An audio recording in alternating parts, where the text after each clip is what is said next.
Hi, I'm Chef D here with Chef Catherine. We're going to be making Schnitzel Bites. These are great hors d'oeuvres that you can pass out at your Super Bowl party or any party for that matter, but because Super Bowl's coming up and you want something fast, quick, and easy, here we go. So we're gonna take some Nutrifarm's boneless pork loin, and I have the loin out and I've cut the fat off it. So what I'm gonna do is just pound it out now, and then what we're gonna do is we're gonna take our knife and we're gonna cut it into small pieces, and then we're gonna cut it again. They're almost like one bite-sized piece. And what we're gonna do is we're gonna add a little bit of salt and pepper to our flour.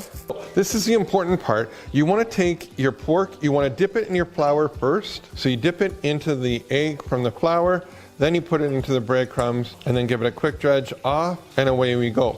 And then we do that repeatedly over and over to do that. While Catherine's finishing that up, we're gonna make a quick dip. We're gonna add a little bit of sour cream, so about 1 cup of sour cream. We're bringing back some Barbadian hot sauce just because we were just there.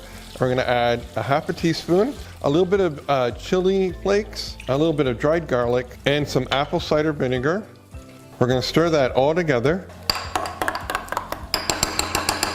Catherine, do you wanna try one? I'd love to.